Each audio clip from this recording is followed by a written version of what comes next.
Good morning, friends. As we have already fixed 18 and 19th November for detailed study of documents which are filed before the court for seeking reliefs in Hindu laws, I have decided to give a brief lecture relating to affidavits. In civil matters, generally affidavits are filed. In criminal matters, only formal statements are given on affidavits as provided by Code of Criminal Procedure and under Negotiable Instrument Act when checks are dishonored and cases are filed in the court of law. So there is a provision 145 Negotiable Instrument Act we can adduce our examination in chief uh, through affidavit. Now as my nature is, I am again using my English, Hindi as well as English. तो in that way I feel more comfortable. अदालत में जब हम अपना 138 negotiable instrument act का case file करते हैं तो जो हम पिटीशन फाइल करते हैं कंप्लेंट, उसके कंटेंट्स को हम एफिडेविट से सपोर्ट करते हैं। पहली रिक्वायरमेंट तो ये है, जब हम पिटीशन कंप्लेंट की फाइल करते हैं 138 नेगोशिएबल इंस्ट्रूमेंट एक्ट में, चेक के डिसऑनर होने के बाद पहले जब चेक हम प्रेजेंट करते हैं विद इन 3 मंथ्स बैंक में अगर वो ऑनर हो गया, पैसे जेब में आ गए तो कोई झगड़ा ही नहीं। पर अब मान लो अकाउंट में पैसे नहीं है, इनसफिशिएंट अमाउंट है और चेक वाले वो जिसने आपसे प्रॉपर्टी ली, आपसे लेबर कराई, उसने आपको चेक से पेमेंट दे दिया। जब चेक आपने अकाउंट में प्रेजेंट किया तो वहाँ पैसे ही नहीं है, तो वो चेक डिसऑनर हो जाता है। तो नियम ये है कि डिसऑनर होने की डेट से 1 महीने के अंदर अंदर, जिस दिन आपको बैंक ने सूचना दी कि आपने जो चेक अपने खाते में प्रेजेंट किया था वो डिसऑनर हो गया है, तो 1 महीने के अंदर अंदर आपको उस व्यक्ति को नोटिस देना है जिसने आपको चेक दिया था, जिसने पेमेंट थ्रू चेक दिया था, उसको आपको नोटिस भेजना है within 1 month from the date when you have been informed by the bank कि आपका पेमेंट नहीं हुआ क्योंकि चेक डिसऑनर हो गया। 1 महीने के बाद उसको टाइम दिया जाता है कि 50 नोटिस दे 1 महीने के अंदर नोटिस भेजेंगे उसको कि आपका जो चेक है bearing number so and so फला बैंक का था, आपने इन डिस्चार्ज ऑफ योर लाइबिलिटी इतने रुपए का चेक हमको दिया था, बैंक में हमने फला तारीख को प्रेजेंट किया, वो डिसऑनर हो गया।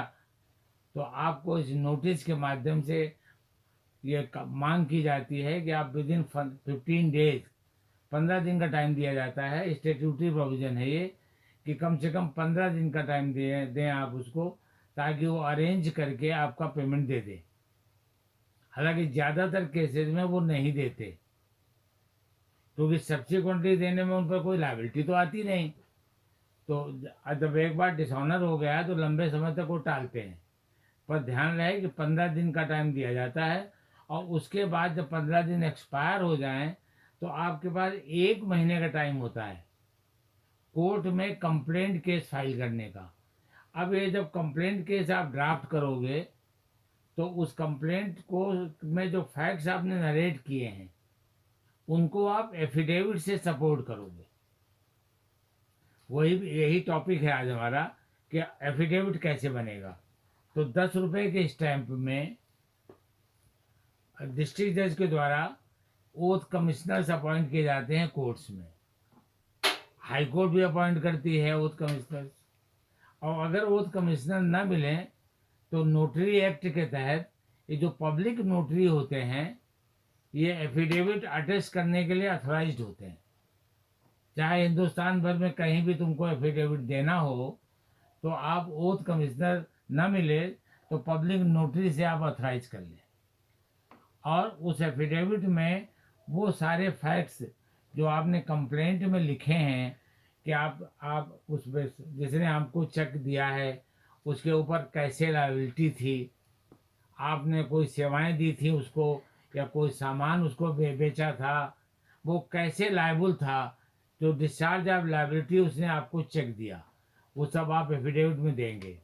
फिर चेक आपने किस दिन बैंक में प्रेजेंट किया, बैंक से आपको इन्फॉर्मेशन कब मिली, ये भी एफिडेविट में आप लिखेंगे। हाँ, पैरावाइज। और फिर बैंक में प्रेजेंट होने के बाद आपने फिर नोटिस कब दिया, नोटिस के बाद फिर आपने कंप्लेंट केस जब दाखिल किया उस डेट का भी जिक्र करेंगे आप, कि 15 दिन फला दिन को एक्सपायर हो गए, क्योंकि 15 दिन जब उनको दिया गया है पेमेंट अरेंज करके देने को, तो आपने अगर कंप्लेंट फाइल कर दिया तो प्री मेच्योर मानी जाएगी। डिसऑनर होने के बाद जब आप नोटिस देते हो, तो नोटिस जिस दिन उसको डिलीवर हो गया, आपको 1 महीना टाइम है नोटिस देने का, चाहे आप डिसऑनर होने के अगले दिन ही दे दो। तो जब नोटिस उसको डिलीवर हो जाएगा तो आपको वहाँ से 15 दिन का टाइम जुड़ना शुरू हो जाएगा। और चाहें तो आप 28-29 दिन इंतज़ार करें पहले। हाँ, हो सकता है कि कभी कभी वो करता है कि जब आपने नोटिस दे दिया और वो आपको आके मिला और उसने कहा कि बाबूजी 15 दिन आप रुक जाइए, 15 दिन में हम इंतज़ाम कर देंगे, तो आप फिर रुक जाओगे कि कौन कचहरी के चक्कर काटे, 15 दिन वेट कर लेते हैं, हो सकता है दे ही दे। लेकिन फिर भी उसने नहीं दिया तो ध्यान रहे कि आपको 30 दिन पूरे होने से पहले पहले आपको नोटिस भेज देना है। उससे कह दो कि ठीक है, नोटिस हमने भेज दिया, आप पैसे का इंतजाम करो, वो लीगल रिक्वायरमेंट है इसलिए हमने भेज दिया। फिर 15 दिन आपको वेट करना पड़ेगा बाद में। किस दिन से 15 दिन? जिस दिन नोटिस उस पर तामील हो गया, उसके बाद 15 दिन आप वेट करेंगे, 15 डेज। और 15 दिन जब बीत जाएं तो फिर 1 महीने का पीरियड होता है कंप्लेंट फाइल करने का। तो जल्दी ना करें कि 16वें दिन कंप्लेंट फाइल कर दें, हो सकता है आपसे कैलकुलेशन में गलती हो जाए, क्योंकि वो जो 15 दिन मिलते हैं वो from the delivery of notice मिलते हैं। अब तुम्हारे पास अगर डिलीवरी के एविडेंस नहीं है तो आप 27 जनरल क्लासेज एक्ट का सहारा लोगे, कि अगर हमने पोस्टल डिपार्टमेंट के थ्रू रजिस्टर्ड पोस्ट से भेज दिया है तो वो 3-4 दिन में तामील हो जाना चाहिए। पर कभी कभी 1-2 दिन फालतू लग जाते हैं, तो आप जब कंप्लेंट केस फाइल करें तो 2-4 दिन डिले करके फाइल करें, क्योंकि आपके पास तो 1 महीने का टाइम है ना। आप पहले शुरुआत में चाहे फाइल कर दो, चाहे 15 दिन के बाद कर दो। तो कोशिश यही करना चाहिए कि जल्दबाजी मत करें, 15 दिन वेट कर लें और फिर फाइल कर दें। तो जब आप फाइल करेंगे कंप्लेंट, तो कंप्लेंट का हर फैक्ट एफिडेविट में भी लिखा होगा, क्योंकि हिंदुस्तान में लगभग सभी लोग झूठ बोलते हैं। कुछ लोग कम झूठ बोलते हैं और कुछ लोग ज़्यादा बोलते हैं, पर बोलते सब हैं। हम अक्सर अपने भाषणों में इस्तेमाल करते हैं कि हरिश्चंद्र और युधिष्ठिर के अलावा, पांडवों के बड़े भाई थे ना युधिष्ठिर, हरिश्चंद्र और युधिष्ठिर के अलावा मुझे जीवन में कोई तीसरा व्यक्ति मिला ही नहीं जो हमेशा सच बोलता हो। और मजे की बात तो बेटा ये है कि किसी ने इसको क्लेम भी नहीं किया पूरे संसार में कि मैं सदैव सच बोलता हूं। मतलब ये हुआ कि सब सुविधा अनुसार सच और झूठ बोलते हैं। अगर गवाह मुसलमान है, डेट लगा देते हैं, क्योंकि सच तो बोलते ही नहीं ना कोई। और यही नहीं कि हम कोई आपको कह रहे हैं या अपने को कह रहे हैं, हम सभी वैसे ही हैं। फर्क इतना है खाली कि कोई ज्यादा झूठ बोलता है और कोई कम झूठ बोलता है। बोलते सब है, बोलते सब है, यही हाल है। तो इसीलिए कानून बनाया गया, ओथ्स एक्ट है। उसके तहत क्या है कि आप वैसे दिन भर झूठ बोलो, कोई दिक्कत नहीं, पर ओथ लेकर के आप झूठ नहीं बोलोगे। अब जो एफिडेविट है उसका संबंध ओथ से ही है। जो फैक्ट्स आप उसमें कह रहे हो वो तो आप जुबानी वैसे भी कह सकते हो। आपने कंप्लेंट फाइल किया, उसमें भी सच और झूठ मिला के बोल सकते हो। लेकिन जो सपोर्ट में एफिडेविट आप दोगे, क्योंकि वो शपथ लिया हुआ बयान है आपका। हाँ, I hereby take oath and affirms as follows. Affidavit की पहली लाइन होती है। तो पहले तो आप शपथ लेते हो और फिर एफिडेविट में कंटेंट्स लिखते हो, और बाद में आपके दोनों डिपोनेंट के दस्तखत होते हैं उसमें। तो अगर एफिडेविट में कुछ भी झूठ पाया गया और आपने किसी कार्यालय में, किसी न्यायालय में कहीं भी उसको फाइल कर दिया और उसमें झूठ है, उसमें कुछ भी झूठ पाया गया, तो आपके खिलाफ गिविंग फॉल्स एविडेंस का 191 में प्रोविजन है आईपीसी के, 193 में इसका पनिशमेंट प्रोवाइडेड है, तो आपको सजा हो जाएगी उसमें। अब अदालत में जैसे बयान दिए जाते हैं, गवाही देने जाते हो आप, तो वहाँ सबसे पहले आपको शपथ दिलाई जाती है कि शपथ लीजिए ईश्वर की कि जो मैं भगवान की शपथ लेता हूँ, जो कहूँगा वो सच कहूँगा। और फिर आप बयान देते हो, बोलो भले झूठ आप, लेकिन अगर आपका झूठ पकड़ा गया, हाँ, तो 340 सीआरपीसी के तहत आपके खिलाफ इंक्वायरी चलेगी और झूठी गवाही देने के लिए आपके ऊपर फौजदारी का मुकदमा दायर कर देगा कोर्ट। कोर्ट ही कंप्लेंट करता है उसमें, और अगर साबित हो गया तो सजा हो जाएगी। अब चूंकि डॉक्यूमेंट्री एविडेंस है, आपने तो दस्तखत कर ही रखे हैं, तो इसलिए एफिडेविट बनाते समय इस बात का ध्यान रहे कि आपका स्टेटमेंट कोई फॉल्स नहीं होना चाहिए। तो इसी ये एफिडेविट का तरीका है, जिसके सामने एफिडेविट दिया जाता है, हाँ, तो चाहे उसका नाम लिखें या हूसोएवर में बी कंसर्न, और फिर आपका अपना नाम आएगा, पिताजी का नाम आएगा, पति का नाम होगा जो भी रेलिवेंट है, और एड्रेस लिखा होगा, और फिर लिखा होगा I swear in the name of God. हाँ, और सारे स्टेटमेंट जो है नीचे आपके आएंगे, और फिर वेरिफिकेशन होगा कि जो कुछ हमने ऊपर कहा है वो सब सही है और सही, और इसलिए सो हेल्प मी गॉड, इस तरह का एक परंपरा सी बनी हुई है। उसे गॉड हेल्प करने आए ना आए वो तो वो जाने, लेकिन लिखते हैं लोग बाग। तो इस तरह से एफिडेविट हम आपको देते हैं। तो एफिडेविट जब आप कोई स्टेटमेंट एफिडेविट के माध्यम से कहीं भी देते हो, किसी डिपार्टमेंट में, अपने कॉलेज में या कोर्ट में, तो ये ध्यान रहे उसमें कुछ भी झूठ नहीं होना चाहिए, नहीं तो पकड़े जाओगे तो 5 साल की, 3 साल की, 2 साल की, जैसा भी कोर्ट समझेगी उसको आपको सजा होगी। और गवाही जब इसीलिए बयान जो कोर्ट में लिए जाते हैं वो ऑन ओथ लिए जाते हैं। और आजकल तो नया फैशन हो गया है कि हम वो रैगिंग करते हैं, तो कॉलेज वाले स्टूडेंट्स के पेरेंट्स से एफिडेविट ले लेते हैं कि हम किसी रैगिंग में इन्वॉल्व नहीं होंगे। अगर बच्चे 18 साल से ऊपर हैं तो उन बच्चों का एफिडेविट ले लेते हैं, और 18 साल से कम हैं तो पेरेंट्स का एफिडेविट ले लेते हैं, और उनकी बदमाशी के लिए पेरेंट्स को परेशानी हो जाती है, तो सब जगह एफिडेविट लिए जाते हैं। तो एफिडेविट का मतलब यही है कि जो भी हम स्टेटमेंट दे रहे हैं वो ऑन ओथ दे रहे हैं, ऑन ओथ दे रहे हैं, तो इसकी जिम्मेदारी हम ले रहे हैं कि जो कुछ इसमें लिखा है यदि वो झूठ पाया गया तो हम 193 के तहत पनिशेबल होंगे, हम पर मुकदमा चलेगा। और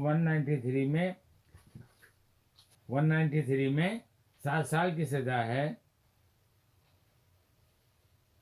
तो इसलिए एफिडेविट देने का जो नियम बनाया गया है, क्योंकि हम सब लोग खानदानी झूठे हैं, मौका लगना चाहिए झूठ बोलने का, बोलना शुरू कर देते हैं और बेमतलब बोलते हैं, चाहे उसको झूठ बोलने की ज़रूरत हो और चाहे ना हो। किसी लड़की से पूछ लो कि तुम्हारी उम्र कितनी है, 2 साल घटा देगी, और पूछो तुम्हारी सहेली की कितनी है तो उसकी 2 साल बढ़ा देगी। एक ही क्लास में अपनी उम्र घटा देगी, और अपनी सहेली जो प्रिय है वो अपनी जो घटाया ना 1 साल, वो उसकी सहेली की उम्र में जोड़ देगी। बोले मैं तो 17 साल की हूँ पर मेरी वो सहेली है ना वो 18.5 साल की है। तो ये हम लोग आदतन झूठ बोलते हैं, क्योंकि हम बहुत लंबे समय तक गुलाम रहे हैं ना। तो जो गुलाम आदमी होता है वो कमज़ोर होता है। 900 वर्ष गुलाम रहे, 1192 से लेकर 1947 तक।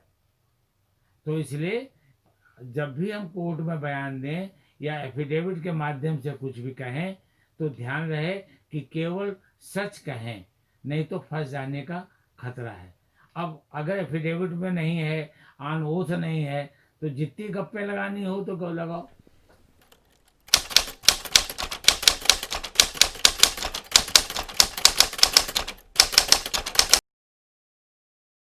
नहीं, यही होता है जिसको दिया जाता है एफिडेविट, वो जो देने वाला है उसका जिक्र होता है, शपथ लेने का जिक्र होता है, और बाकी कंटेंट्स होते हैं जिस फैक्ट को आप वो ऑन ओथ कहना चाहते हो।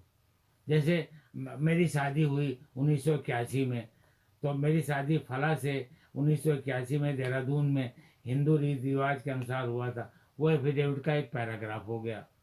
फिर मेरे विवाह से मेरे 2 बच्चों का जन्म हुआ, वो एक पैराग्राफ में आएगा, उनका ये नाम है, वो फला जगह पढ़ाई कर रहे हैं या नौकरी कर रहे हैं, तो वो कंटेंट जो होते हैं वो उसमें आ जाते हैं, और लास्ट में उसका वेरिफिकेशन होता है। एक ही, लगभग एक ही परफॉर्मा है, अंदर के कंटेंट्स बदलते रहते हैं।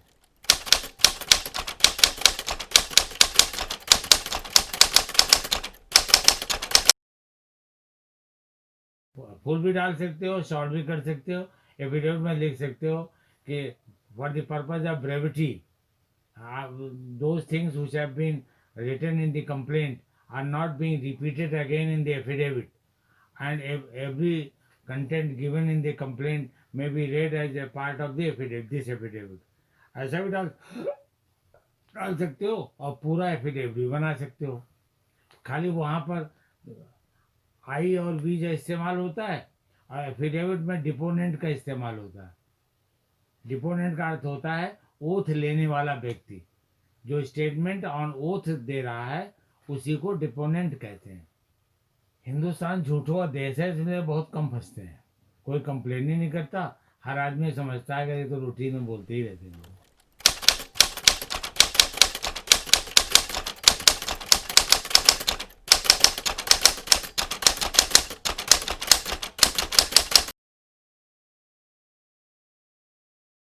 अब जब कभी फंस जाता है, कोई आदमी पंगेबाज होता है, तो वो उसकी नकल निकाल लेता है, फिर उसको वेरीफाई करता है, फिर वो कोर्ट में 340 की प्रोसीडिंग चला देता है, फिर कोर्ट उसको वेरीफाई करती है कि ये बात उसने सच में झूठ बोला, कोर्ट को मिसलीड किया, तो फिर कोर्ट कंप्लेन कर देती है। पर ऐसा कम होता है। हमारे यहाँ क्या है कि ट्रैफिक रूल्स का उल्लंघन करना, मोटर व्हीकल एक्ट के तहत अगर हम करते हैं, तो अगर पुलिस हर बात पे चालान करने लगे तो आधे लोग तो जेल में ही पड़े रहेंगे। हाँ, मास्क अगर नहीं लगाया है कोई लड़की, तो उसको डांट देते हैं कि बेटा मास्क लगाओ, नहीं इन्फेक्शन हो जाएगा। और अगर लड़के ने नहीं लगा रखा तो उसको चालान कर देते हैं। लड़कियों का चालान कम करते हैं, बशर्ते कि पुलिस ऑफिसर लड़की ना हो, क्योंकि पुलिस ऑफिसर अगर लड़की है तो लड़कियों को जरूर पकड़ती है, लड़कों से नहीं बोलती, लड़कों को जाने देती है, लेकिन लड़कियों को छोड़ती नहीं।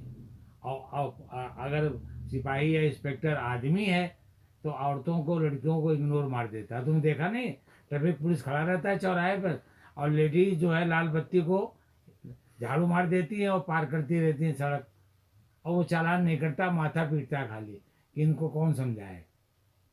है ना। तो हमारे यहाँ जो समाज का एक बहुत अच्छी बात है कि हम अपनी महिलाओं को और लड़कियों को बहुत ही अफेक्शनेटली देखते हैं।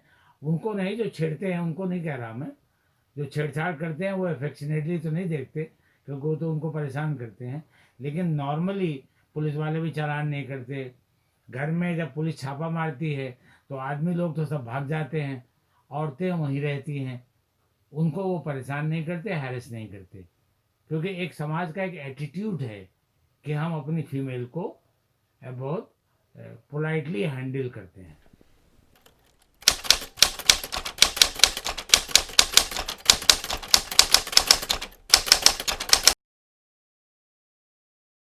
हाँ, तभी होता है, कोर्ट नहीं करती। कोर्ट को क्या पता किसने क्या गलत से कहा, क्या सही कहा।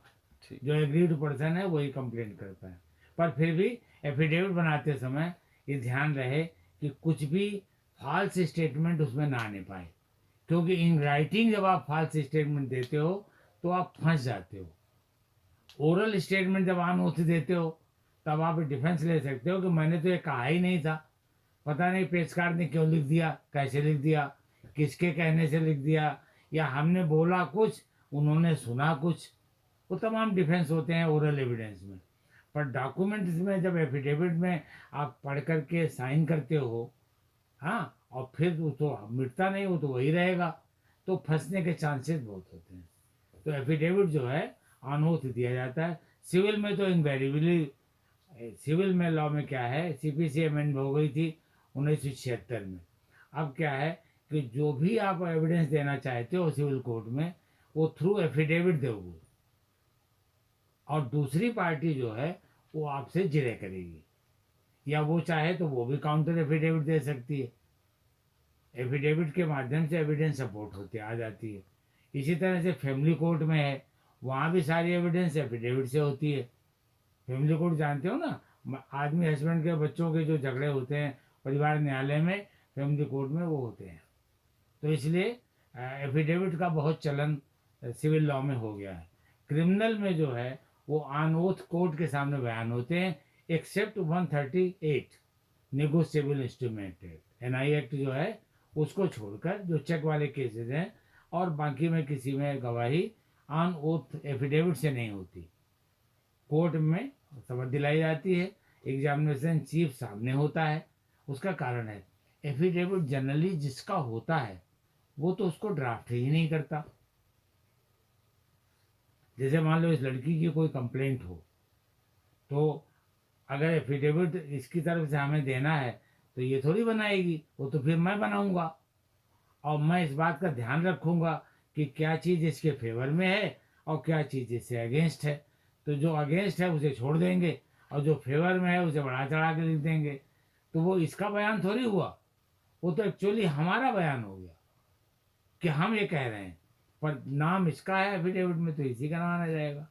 तो इसीलिए फौजदारी में चूंकि सज़ा होती है क्रिमिनल केसेस में, इसलिए वहाँ गवाह का बयान ऑन ओथ कोर्ट के सामने होता है, और कोर्ट के सामने ही जो सरकारी वकील है, पब्लिक प्रोसिक्यूटर, वो उससे सवाल करता है, और मुलजिम का वकील वहीं खड़ा होता है, उसके सामने वो जवाब देता है। तो जो गवाह के मुंह से निकला है वही वहाँ लिखा जाता है। एफिडेविट में ऐसा नहीं हो पाता। एफिडेविट तो जो बनाने वाला है उसकी अकल उसमें घुसी होती है कि क्या लिखना है और क्या नहीं लिखना। जैसे मान लो इस लड़की की शादी हो, हस्बैंड से झगड़ा पड़ जाए, तो चाहे 3 कपड़ों में ये विदा हुई हो, 3 कपड़ों में ये विदा होकर ससुराल गई हो, पर हम उसमें क्या लिखेंगे कि खूब दान दहेज के साथ हमने अपनी बेटी का विवाह फला तारीख को फला लड़के के साथ किया था। हमने उस बेचारे को बस का किराया भी नहीं दिया, लेकिन लिखेंगे हम यही, और इतना इतना सोना दिया था, इतने कपड़े दिए थे। हाँ, और उन्होंने ससुराल में लड़की, हमारी लड़की से सारी जेवर छीन ली, लॉकर में पहले रखवाया और बाद में लॉकर से निकाल दिया। मतलब खूब झूठ चलता है। तो इसीलिए अदालत में एफिडेविट नहीं चलता। वहाँ कोर्ट में जो क्रिमिनल केसेस हैं वो ऑन ओथ स्टेटमेंट होते हैं। हमने जो डॉक्यूमेंट्स के लिए 18-19 तारीख नवंबर की रखी है, उसमें लेक्चर होगा तमाम सारे डॉक्यूमेंट्स पर, तो उसमें हमने क्वेश्चंस फ्रेम कर रखे हैं। लेकिन इसके अलावा भी जो हमारी ऑडियंस है, जो हमारे स्टूडेंट्स हैं, वो अपनी तरफ से जो भी क्वेश्चन पूछना चाहें, दे आर एट लिबर्टी। और उसमें क्वेश्चन हिंदू लॉ का हो, चाहे आईपीसी का हो, चाहे सीआरपीसी का, कोई भी ड्राफ्टिंग का हो, डीडिंग का हो, सेल डीड का हो, गिफ्ट डीड का हो, कुछ भी कोई भी डॉक्यूमेंट की बात वो हमसे पूछ सकते हैं। उसमें उनको संकोच की ज़रूरत नहीं है। हमें जो पढ़ाना है वो तो हम बताएंगे ही, पर सबके इंडिविजुअल क्वेश्चंस होते हैं, तो दे शैल बी एट लिबर्टी। तो पहले से ही क्वेश्चन अपने बना के रखें ताकि 18-19 तारीख को वो हमसे पूछ सकें। ठीक है, बहुत अच्छा लेक्चर होगा, जैसे पहले हुए हैं उससे भी अच्छा होगा।